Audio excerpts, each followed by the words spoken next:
እንኳን ደህና መጣችሁ ወደ ጎልጎታ የጸሎት ገዳም። እግዚአብሔር አምላካችን የተባረከ ይሁን። ብዙ ሰዎች የጸሎት ገዳም የሚለውን ሲሰሙ ደንገጥ ይላሉ። የት ነው የመጣሁት እያሉ። በመሰረቱ ገዳም የመሰረቱ ኦርቶዶክሳውያን አይደሉም። ገዳም የተመሰረተው በሶስተኛው ክፍለ ዘመን ነው። በአሌክሳንደር የነበሩ በሲሪያ በሶሪያ የነበሩ አሁን ቱርክ ተብሎ በሚጠራው በዛ የነበሩ ናቸው። ከዛ በኋላ ወደ ኢሮፕ በአራተኛው ክፍለ ዘመን እየተስፋፋ ሄደ። ወደ ሀገራችን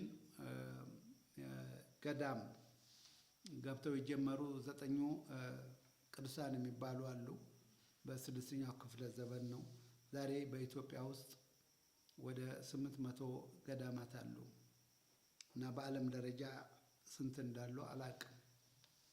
ገዳም ባጭሩ ከእግዚአብሔር ጋር ብቻ ለማሳለፍ የወሰኑ ሰዎች አብረው የሚኖሩበት ነው እና ሁሉ ነገር በጋራ ነው የሚያደርጉት። በነገራችን ላይ ስነ ጽሁፍ፣ ትምህርት ቤቶች፣ እደ ጥበባት የተጀመሩት በገዳም ነው እና ከዛ ነው ወደ ዓለም እየተስፋፋ ሄደው። ስለዚህ የጸሎት ገዳም ስል ይሄ ኢቫንጀሊካል ወይም የወንጌል አማኞች ወይም ፔንቴኮስታል የጸሎት ገዳም የመጀመሪያ የጸሎት ገዳም ነው በኢትዮጵያ። ይሄ እየተስፋፋ እንደሚሄድ እምነት አለኝ። እግዚአብሔር የተመሰገነ ይሁን። እዚህ ከጀመርን ወደ 5 ዓመት ሆኖናል። በየምሽቱ ፕሮግራም አለን። የአምልኮ ፕሮግራም አለ፣ እንደገና የጸሎት ፕሮግራም አለ። ልክ አሁን እንዳደረግነው ማለት ነው። እንደገና እግዚአብሔርን ቃል ደግሞ እንካፈላለን። ከዚህ ነው ወደ ቴሌቪዥን ፕሮግራም የሚተላለፉልን። የቴሌቪዥን ፕሮግራም አሉ። ኢቫንጀሊካል ላይ የሚተላለፍ ፕሮግራም አለ፣ ሰኞ 2 ሰዓት ተኩል፣ እንደገና አርብ 1 ሰዓት ተኩል ከየምሽቱ ማለት ነው። እንደገና ጂኤምኤም ላይ ደግሞ ማክሰኞ 1 ሰዓት ተኩል ነው ያ። እንደገና ደግሞ አይ ቲንክ ሐሙስ 1 ሰዓት ተኩል አለ፣ ማታ ማለት ነው። በየሁለተኛው ቀን ደግሞ ይደገማሉ። በአጠቃላይ ወደ 8 ፕሮግራሞች ይተላለፋሉ በሳምንት ውስጥ ማለት ነው። የማስተምራቸው ትምህርቶች ተከታታይነት ያላቸው ስለሆነ ቢያንስ ወደ 400 ቪዲዮዎች ተለቀዋል። እነኚህን በስሜ ማግኘት ትችላላችሁ። ፓስተር ሰለሞን ወልደ አምላክን ጨምሩበት። ሌሎች ፓስተሮች ሰለሞን ተብለው የሚጠሩ ስላሉ የኔ ወልደ አምላክ የሚለውን ስታገኙ ለይታችሁ ታገኛላችሁ። ተከታታይ ትምህርቶች ናቸው የማስተምራቸው ትምህርቶች። እጅግ በጣም እንደሚጠቅማችሁ እርግጠኛ ሆኜ እናገራለሁ። እና እዚህ የምንቀርጻቸው ማታ የምንቀርጻቸው እንዳልኳችሁ ላይፍ ይተላለፋሉ። ማታ በኢትዮጵያ አቆጣጠር ልክ 2 ሰዓት ላይ እንጀምራለን። ከዚህ ጋር ደግሞ እሑድ የማስተምራቸው ተማሪዎች አሉ። ባለፈው ጊዜ ወደ 4 ዓመት ተምረው ግራጁዌት አድርገው 2ኛ ባች ደግሞ አሁን ጀምረዋል። 3ኛ ኮርስ ላይ ናቸው። እነሱንም የማስተምረው ትምህርት ይተላለፋል። 8 ሰዓት ይጀምራል፣ እስከ 10 ሰዓት ይቀጥላል። በ3 ክፍለ ጊዜ እየከፈልኩኝ አስተምራለሁ። በዚህ ሁሉ እግዚአብሔር አምላኬን አመሰግናለሁ። ብዙዎቻችሁ እንደምታውቁኝ ተስፋ አደርጋለሁ። ሰለሞን ወልደ አምላክ እባላለሁ። ዘመኔን በሙሉ ያሳለፍኩት በኢትዮጵያ ሙሉ ወንጌል ነው። ከዛም በኋላ ለ20 ዓመት ደግሞ ውጪ አሜሪካ ኖሬያለሁኝ። ሲኒየር ፓስተር ሆኜ ከዛም እየተመላለስኩ በየዓመቱ 10 ዓመት እየተመላለስኩ በየዓመቱ ከኢትዮጵያ ወንጌላውያን አብያተ ክርስቲያናት ጋር ስፔሻሊ በወንጌል ስርጭት ላይ ስልጠና ስሰጥ ቆይቻለሁ። ብዙዎቻችሁ የተሳተፋችሁ ትሆናላችሁ ብዬ አስባለሁ። ስፔሻሊ ከሀረር የመጣችሁ መጀመሪያ ሀረር ላይ ነበረ። ከዛ በኋላ በብሌ ላይ እና አሰበ ተፈሪ ላይ ስልጠናዎች ሰጥቻለሁ። በሀረር ያሉትን አጥቢያ ቤተ ክርስቲያን በከተማም በገጠር ያሉትንም ሁሉ በ2 ዓመት ጊዜ አጠናቅቄያለሁ። በሁሉም ሪጅን በኢትዮጵያ ወንጌላውያን አብያተ ክርስቲያናት አወቃቀር ወደ 9 ሪጅኖች ወይም ክልሎች ነበሩ። አሁን ወደ 11 ሳይደርሱ አይቀሩም። በሁሉም ቦታ ስልጠናዎችን አካሂጃለሁ። እግዚአብሔርን አመሰግናለሁ። ከዛ በፊት ግን እንዳልኳችሁ በኢትዮጵያ ሙሉ ወንጌል ነው ዘመኔን በሙሉ ሳገለግል የቆየሁት። ስቲል አሁንም ያው ሙሉ ወንጌል ነኝ። እግዚአብሔር የተባረከ ይሁን። ዛሬ ላካፍላችሁ የምፈልገው ቃል መነሻ አድርጌ የማካፍላችሁ ሮሜ ምዕራፍ 12 ከ1 እስከ 3 እና ራእይ ምዕራፍ 22 12 ነው ቁጥር 12። እነኚህን ቃሎች ወይም እነኚህን ሀሳቦች ለማገናኘት እሞክራለሁ። ለየራስ ያሉ ይመስላሉ፣ ግን የሚገናኙበት ዋና ስፍራ አለ። በመጀመሪያ ሮሜ ምዕራፍ 12 ላይ ከ1 እስከ 3 ያለውን አነብላችኋለሁ። እንግዲህ ወንድሞች ሆይ ሰውነታችሁን ቅዱስና እግዚአብሔርን ደስ የሚያሰኘው መስዋዕት አድርጋችሁ ታቀርቡ ዘንድ በእግዚአብሔር ርኅራኄ እለምናችኋለሁ ይላል። እዚህ አንድ ቃል አጥብቃችሁ እንድትይዙልኝ የምፈልገው እግዚአብሔርን ደስ የምታሰኙበት የሚለውን ሀሳብ ነው። ይህም እንደ ባለ አእምሮ የምታቀርቡት አምልኳችሁ ነው። መልካምና ደስ የሚያሰኝ ፍጹም የሆነውንም የእግዚአብሔር ፈቃድ ምን እንደሆነ ፈትናችሁ ታውቁ ዘንድ በአእምሯችሁ መታደስ ተለወጡ እንጂ ይህን ዓለም አትምሰሉ ይላል። አሁንም ከላይ የነገርኳችሁን ቃል ይደግመዋል። እግዚአብሔርን ደስ ማሰኘት፣ እግዚአብሔርን ደስ ማሰኘት። እንደው አንድ ጥያቄ ጠይቄ ከዛ ወደ ራእይ ምዕራፍ 22 ቁጥር 12 ወስዳችኋለሁ። በእርግጠኛ ፍጡራን ሰዎች ደካማዎች የሆንን ፍጹም የሆነውን ሁሉን ቻይ የሆነውን ሁሉን አዋቂ ሁሉ ያለውን እግዚአብሔርን ማስደሰት እንችላለን? ይህን ጥያቄ እስቲ በልባችሁ አኑሩ። ከዛ በኋላ ወደ ራእይ ምዕራፍ 22 ቁጥር 12 ልውሰዳችሁና አነብላችኋለሁ። እነሆ ቶሎ እመጣለሁኝ፣ ዋጋዬ በእኔ ዘንድ አለ፣ ለእያንዳንዱም እንደ ስራው መጠን እከፍለዋለሁ ይላል። ለእያንዳንዱ እንደ ስራው መጠን እከፍላለሁ ይላል። አንድ ነገር ተናግሬ እንደገና ወደ ሮሜ ምዕራፍ 12 እመጣለሁ። ለምንድን ነው የምታገለግሉት? እንደው ሲል ልጠይቃችሁ። ቢ ሲሪየስ። ድንገተኛ መልስ ልትመልሱ ትችላላችሁ። መልሳችሁ ድንገተኛ ከሆነ እርግጠኛ ነኝ የሁላችሁ መልስ የተለያየ ሊሆን ይችላል። እንደሚሆንም እርግጠኛ ነኝ። የሚገጣጠም መልስ የሚኖራችሁ ልትኖሩ ትችላላችሁ። ግን በእውነት ከልቤ እንደው ከልቤ በትህትና በቅንነት ነው የምናገራችሁ። ለምን እንደምታገለግሉ አስባችሁ ታውቃላችሁ? ብዙዎቻችሁ አገልጋዮች ፓስተሮች እዚህ እንዳላችሁ አይ ቲንክ አውቃለሁኝ። ለምንድን ነው የምታገለግሉት? እኔ ለምን እንደማገለግል አካፍላችኋለሁ። ከዛ ትምህርት ታገኛላችሁ። ወደ ሮሜ ምዕራፍ 12 ላምጣችሁና እዚህ ጋ ምንድን ነው የሚናገረው? እዚህ ሮሜ ምዕራፍ 12 ከ1 እስከ 2 እንዳነበብኩላችሁ ሁለት ጊዜ ደግሞ እግዚአብሔርን ደስ ስለማያሰኘት ይናገራል። ከጅማሬው ነግሬያችኋለሁ። እግዚአብሔር ሁሉ በሁሉ ነው፣ ሁሉ አለው። ሰማይ የሱ፣ ምድር የሱ፣ ከምድር በታች ያለው እሱ፣ የሚታየውም የማይታየውም ፍጥረት ሁሉ የሱ ነው። ምን ጎሎት ነው እግዚአብሔርና አንዳች ነገር አድርገን የምናስደስተው? ማንንም ሰው ቢሆን አንዳች ነገር ሳናደርግለት ማስደሰት አንችልም። አንዳች ነገር ሳንሰጠው ማስደሰት አንችልም። በእርግጥ ሰዎችን የምናስደስተው ስጦታ በመስጠት ብቻ አይደለም። በችግራቸው ጊዜ በመድረስ፣ ሲታመሙ በመጠየቅ፣ በብዙ ነገር ውስጥ ኢቭን በደስታቸውም ስንካፈል ሰዎች ደስ ይላቸው ይሆናል። ሰዎችን የምናስደስትባቸው ብዙ መንገዶች አሉ። ለምን ብትሉ ሰዎች ብዙ ድካም፣ ብዙ ጉለት ስላላቸው ነው። ያን ጉለታቸውን የምንሞላ ከሆነ ደስ ይላቸዋል። ጉለት የሌለበት ሰው ማንም ሰው የለም። አምቴልኝ ለምን ሚሊዮነር ቢሊዮነሮች ለምን አይሆኑም? ጉለት አለባቸው። በኋላ ነግራችኋለሁ። ጉለት የሌለበት ሰው የለም በዚህ በምድር ላይ። ስለዚህ በጉለታቸው ስንመጣ ደስ ይላቸዋል።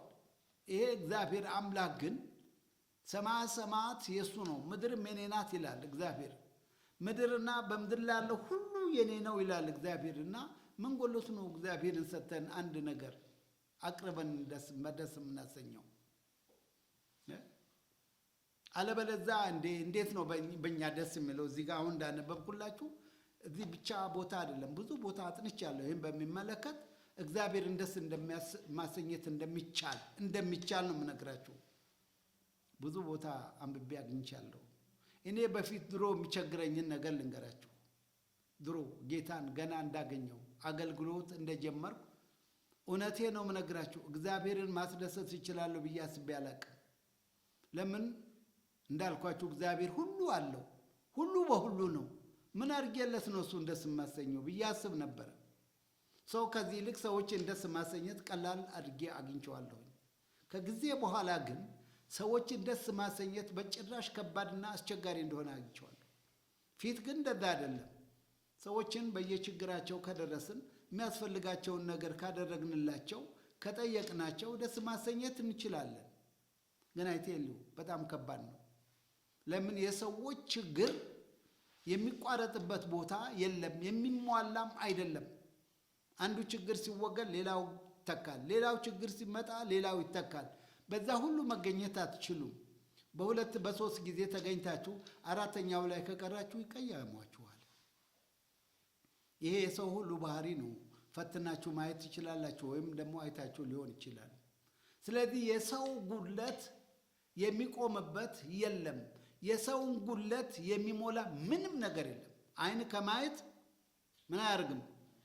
አይረካም። ጆሮም ከመስማት አይሞላም ተብሏል። ታዲያ ከንቱ ድካም ሆኖ አገኘሁት። ሰውን ማስደሰት አያስፈልገንም፣ ሰውን ለማስደሰት መጣር የለብንም ማለቴ ግን አይደለም።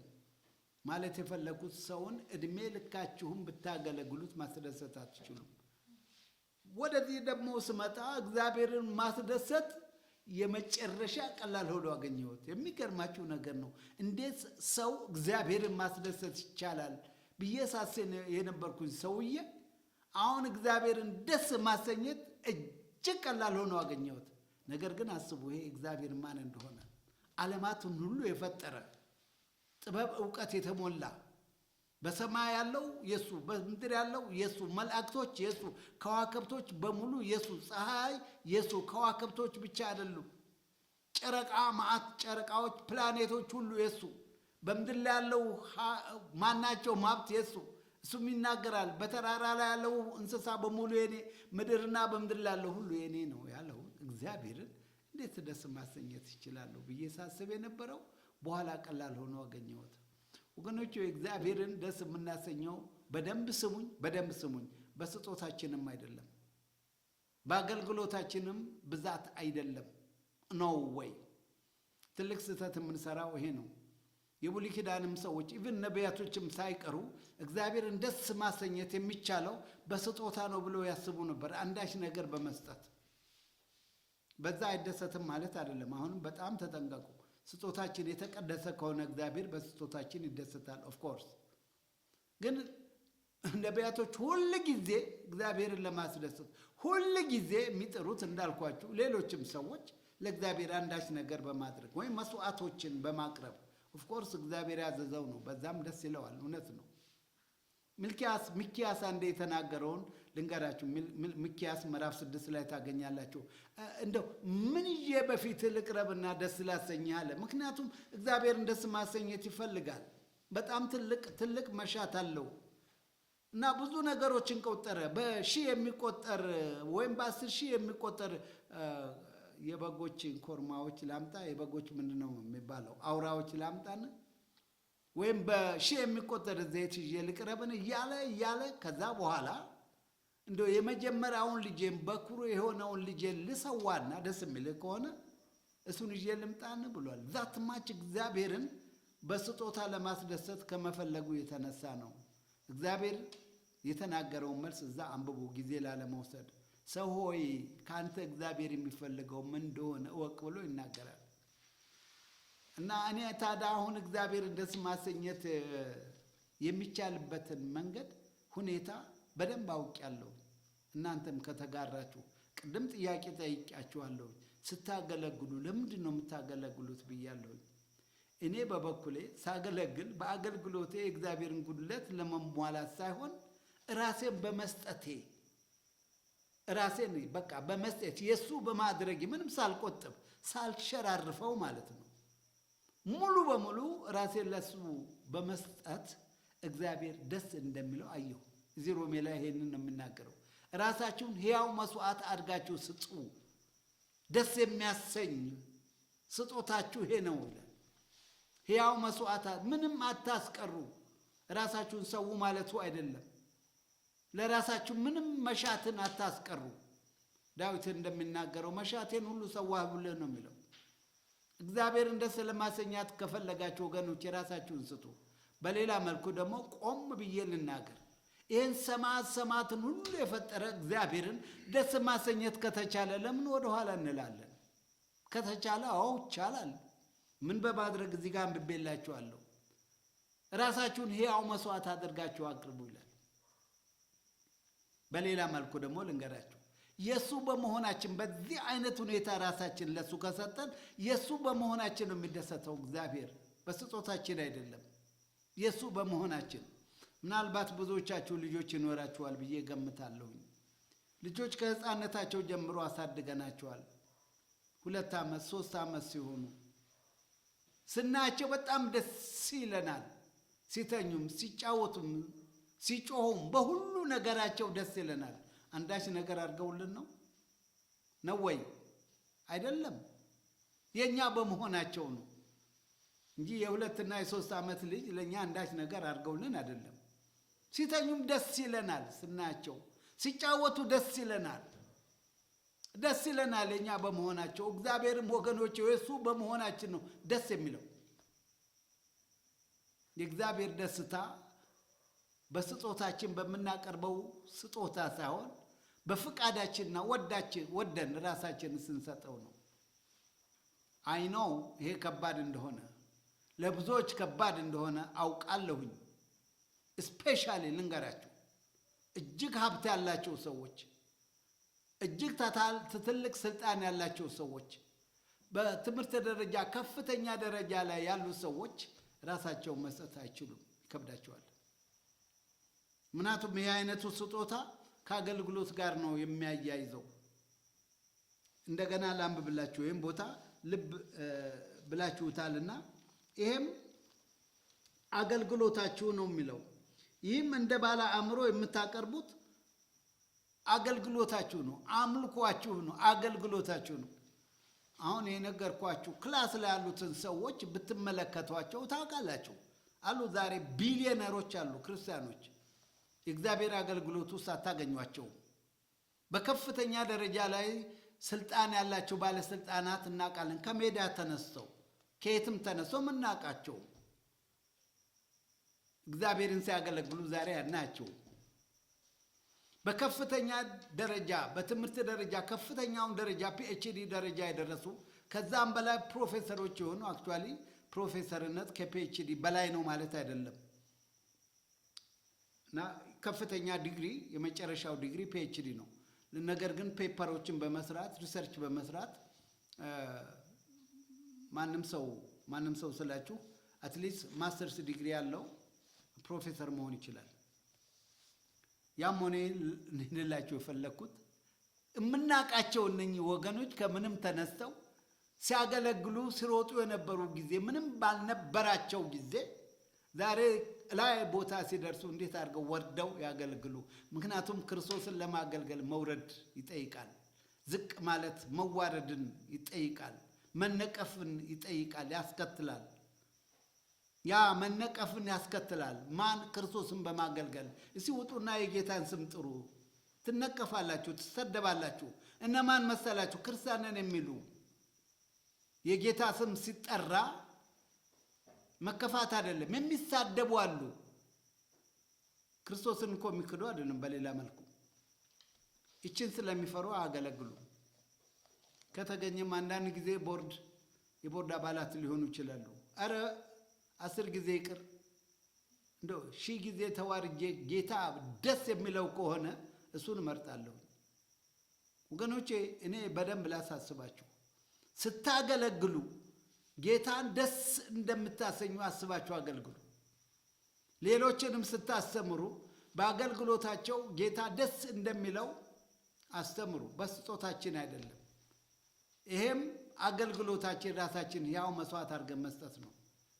ራሳችን ሕያው መስዋዕት አድርገን ሳንሰጥ እናገለግላለን ብንል አገልግሎታችን ቁንጽል ነው፣ የተከፋፈለ ነው። እርግጥ የሚያገለግሉ የሉም ማለት አይደለም። ብዙዎች የሚያገለግሉ አሉ። የሚያሳዝነው ነገር ግን እግዚአብሔርን ደስ እናሰኛለን በሚል ሐሳብ አይደለም። ዛሬ እንደውም አገልግሎት ታውቃላችሁ ላይክ እንደ ስራ መስክ ሆኗል። በጣም አዝናለሁ። መስቀል መሸከሙ፣ ስለ ክርስቶስ መነቀፉ ተረስቷል። ስለ ክርስቶስ መሰደድ ተረስቷል። በብዙ መከራ በብዙ ፈተና ያለፉ ወንድሞቻችን አሁን ያሉበትን ስፍራ ሳዝናለሁ። ስፍራቸውን ለቀዋል። በስፍራቸው አይደሉም። ነገር ግን አንድ ሰው ራሱን ሕያው መስዋዕት አድርጎ ካቀረበ ነቀፋ አይፈራም፣ ስድብ አይፈራም፣ ስደት አይፈራም፣ መራብን አይፈራም፣ መራቆትን አይፈራም፣ መሰደድን አይፈራም።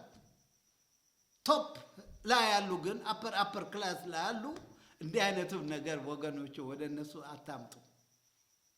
እስቲል አሁንም ባላቸው ላይ መጨመር ነው የሚፈልጉት። ስለዚህ አይቻልም። ይህንን በደንብ አረጋግጬ ነው የምናገረው። ማንንም ለመተቸት ማንንም በአእምሮ ያስቤ አይደለም። ኦል ኢን ኦል ክርስቲያኖች በአሁኑ ጊዜ በከፍተኛ ደረጃ ላይ የደረሱ ከቤተሰብ እየወረሱ ሳይሆን በዛም በዚህም ብዙ ሀብት አግኝተው ቢሊዮነሮች አሉ። ግን እግዚአብሔር አገልግሎት ላይ የሉም። እግዚአብሔር ከፍ አድርጓቸው አሳድጓቸው በትምህርትም በሀብትም እንዳልኳቸው እንደገና በስልጣንም ረስተውታል። ይህን ጌታ ይህንን ልረሳዋል የፈለገው ነገር ይቅር እንጂ ስለተደረገልኝ አይደለም። በእርግጥ የተደረገልን ምድራዊ ነገር እዚሁ ምድር ይቀራል። ነገር ግን የማይቀር የማይፈርስ የማይናወጥ መንግስት በሰማይ ጌታ ኢየሱስ ክርስቶስ አዘጋጅቶ እየጠበቀን ነው። የማይፈርስ ቤት አዘጋጅቶ እየጠበቀን ነው። የማንነጠቀው ርስት አዘጋጅቶ እየጠበቀን ነው። የማይናወጥ ከተማ አዘጋጅቶ እየጠበቀን ነው። እሱን ነው የምፈልገው። ይሄንን በጣም እርግጠኛ ሆኜ ነው የምናገረው። ስላችሁ ስለተጻፈ ብቻ አይደለም። በእርግጥ ከሁሉ በላይ ከልምምዳችንም በላይ የእግዚአብሔር የተጻፈው የእግዚአብሔር ቃል ይበልጣል። ግን ወደ እግዚአብሔርም ቃል በወስዳችሁ ምንድን ነው የሚለው? እግዚአብሔር ቃል ከክርስቶስ ጋር በሰማያዊ ስፍራ ተሰውራችኋል ነው የሚለው። ቆላስይስ ምዕራፍ 3 ላይ አንብቡ። ተሰውር። ኤፌሶን ላይም እንደዚህ ይላል። ምዕራፍ 2 ላይ ሄዳችሁ ብታነቡ ተሰውራችኋል። ትሰወራላችሁ አይደለም፣ ኦልሬዲ ተሰውራችኋል። ስቲል እዛ ነን ያለነው። ግን በኤክስፒሪየንስ በልምምድ አላወቅ ነው አልደረስንበትም። ምክንያቱም ቅድስና ይጠይቃል። በመንፈስ ቅዱስ መመራት፣ በመንፈስ ቅዱስ መነዳት፣ በመንፈስ ቅዱስ ሙላት ውስጥ መመላለስ ይጠይቃል።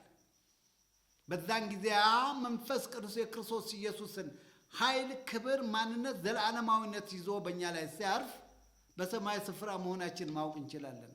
በልምምድ ማለት ነው። ብዙ ነገሮች ሕያውነታቸውን የምናረጋግጠው ልምምዶች አሉ። ማየት ሊሆን ይችላል፣ መስማት ሊሆን ይችላል፣ መዳሰስ ሊሆን ይችላል። መዳሰስ ብቻ አይደለም፣ መዳሰስ ራሱ በሆነ ነገር ስትዳሰሱ ሕያው የሆነ አንድ ነገር ዳሷችኋል ማለት ነው። ስለዚህ በሰማያዊ ስፍራ ስትመላለሱ ወገኖች ሆይ በዓይናችሁ የምታዩት ነገር ምንም ባይኖር በሰማያዊ ስፍራ መሆናችሁን ታውቃላችሁ። እንደዛ ካልሆነ ልንረዳው አንችልም። አንድ ሰው ቻሌንጅ ሊያደርገን ቢመጣ ቃሉ እንደዚህ ይላል፣ በሰማያዊ ስፍራ ተሰውረናል ይላል። ለመሆኑ በሰማያዊ ስፍራ ተሰውረህ ታውቃለህ ወይ ብትሉ ዝም ነው የምትሉት። እርግጠኛ ነኝ ይሄ ወደፊት ስለሚሆነው ሳይሆን ኢቭን አሁን በክርስቶስ ውስጥ በሰማያዊ ስፍራ እንደተሰወርን ነው የሚናገረው። ጌታም ኢየሱስ በእኛ እንደሚኖር እኛም በሱ እንደምንኖር ተናግሯል። ሰው አሁን ክርስቶስ በምድር ላይ ሥጋ ለብሶ የለም። እንግዲህ ከክርስቶስ ጋር ከተነሳችሁ የሚለው ቆላስይስ ለዚህ ነው። እሱ በሰማይ ስፍራ ነው ያለው። በሰማያዊ ስፍራ ከእሱ ጋር ተሰውራችኋል። ትለማመዱታላችሁ። በልምም ይደረሳል። የተጻፈው በዚህ በእግዚአብሔር ቃል ውስጥ እኔ ልንገራችሁ ባደርስበትም እውነት ነው። ነገር ግን እውነትነቱን ማረጋገጥ ደግሞ የምንችለው በልምምድ ውስጥ ስንገባ ነው። በእምነት እርግጥ ብንቀበል መልካም ነው። እኔ ልነግራችሁ የምፈልገው ወገኖች ሆይ አምላካችን ጌታችን ቤዛችን ክርስቶስ ኢየሱስ በሰማይ ያዘጋጀልንን ርስት ባለጠግነት ክብር ቤት መኖሪያ ብርሃን ሕይወት ዘላለማዊነትን አዘጋጅቶ መንግስትን ይጠብቀናል። ስለዚህ ያንን አሁንም በምድር እያለን መለማመድ እንችላለን። ባልኳችሁ ሁኔታ ግን በቅድስና ሕይወት መመላለስ አለብን። በጾምና በጸሎት እጅግ መትጋት አለብን። የእግዚአብሔር መንፈስ ማንነታችንን ውጦ አስወግዶ የሱ ማንነት በውስጣችን እስኪተከል እስክንሞላ ድረስ ወደ ክርስቶስ ሙላት እስክንደርስ ድረስ በጾም በጸሎት መትጋት ይኖርብናል። በእርግጥ ወደ ክርስቶስ ሙላት ሄደን ልንጨርሰው የምንችለው አይደለም። በዚህ በምድር ላይ 10,000 ጊዜ ብንኖር ማለት 10,000 ዓመት ብንኖር አንደርስበትም። ነገር ግን ማደግ እንችላለን። እያደግን ወደ ክርስቶስ ሙላት እያደግን ስንሄድ በሰማያዊ ስፍራ መሰወራችንን ማወቅ እንችላለን፣ መለማመድ እንችላለን። ልላችሁ የፈለኩት ወገኖች ሆይ ጌታ ኢየሱስ ክርስቶስ በሰማይ ርስት ክብር ባለጠግነትን አዘጋጅቶ የሚጠብቀን ከሆነ በዚህ በምድራዊ ነገር ወገኖች ሆይ አትዘናጉ። ቢሊዮነር ትሪሊዮነሮች ለምን አትሆኑም? አትዘናጉ። የሚፈርስ የሚጠፋ የሚበሰብስ ሌባ የሚሰርቀው አንድ ቀን የሚወድም በዚህ በምድር ላይ ያለው ሁሉ በሰማይ ያለው መንፈሳዊ ነው፣ ሕያው ነው፣ ዘላለማዊ ነው፣ የሚፈርስ አይደለም። ስለዚህ በጣም አዝናለሁ። ይህንን ታላቅ ክብር በሰማይ ያለውን ይህን ታላቅ ክብር ለመውረስ ተጠርተው ብዙ ክርስቲያኖች በዚህ በምድር ነገር ዶሚኔትድ ሆነዋል። ሀብትና ክብር ስምና ስልጣን ይሄ ዶሚኔት አድርጓቸዋል። ምናቸውን? አእምሯቸውን ማይንዳቸውን ዶሚኔት ተቆጣጥሮታል። ስሜታቸውን ተቆጣጥረዋል። ስለዚህ ሀሳባቸው ስሜታቸው ማለት ነው ምድራዊ ነው። ወገኖች አትታለሉ፣ በፍጹም አትዘናጉ። ጌታ ኢየሱስ ክርስቶስ የተናገረው የእውነት እውነት ቢሊየን ጊዜ እውነት ነው። ቢሊየን ጊዜም እውነት በዛም አይ ካን ኖ ፕሮፊት ያው ነው። በቃ ዘላለማዊ እውነት ነው። ስለዚህ የምንደርስበት ነው። ያም ሆነ ይህ እዚህ ጋር ማለት የምፈልገው ነገር በአገልግሎታችን ራሳችን ሕያው መስዋዕት አድርገን በመስጠት እግዚአብሔር ደስ ማሰኘት እንችላለን። ምንም ያልጎደለውን እኔ በእውነቴ ነው የምነግራችሁ። ከዛ ጊዜ ጀምሮ ለአገልግሎቴ እጅግ እንድጠነቀቅ አድርጎኛል፣ እንድተጋ አድርጎኛል። ኖት ኦንሊ ዛት መትጋት ብቻ አይደለም፣ በትዕግስት እንድኖር አድርጎኛል። ጌታ የለበሰውን ያን ትሕትና እንዲያለብሰኝ ሁሌ እማጸነዋለሁኝ። እናንተም ይህንን አድርጉ። ዛሬ ይህንን እዚህ ጋር አልጨርስም። ምናልባት ነገ ይህንን ትምህርት ቀጥልበታለሁ። ዋናው ፖይንት ገና አልገባሁበትም። ዋናው ፖይንት ገና ነው፣ ነገ ነው የምገባበት። እስከዛ ድረስ አሁን ያልኳችሁን ነገር በውስጣችሁ ያዙት። ለካ እግዚአብሔርን ደስ ማሰኘት ይቻላል ብላችሁ በአገልግሎት በመጠራታችሁ እግዚአብሔርን እያከበራችሁ ከዚህ በኋላ ስታገለግሉ እግዚአብሔር ደስ ለማሰኘት እንደሆነ እያሰባችሁ አገልግሉ። ደስ ማሰኘት ብቻ አይደለም፣ እግዚአብሔርን ማሳዘን ሊኖር ይችላል በአገልግሎት። ነገ ካላችሁ እንቀጥላለን። ለዛሬ እዚህ ጋር እናቆማለን።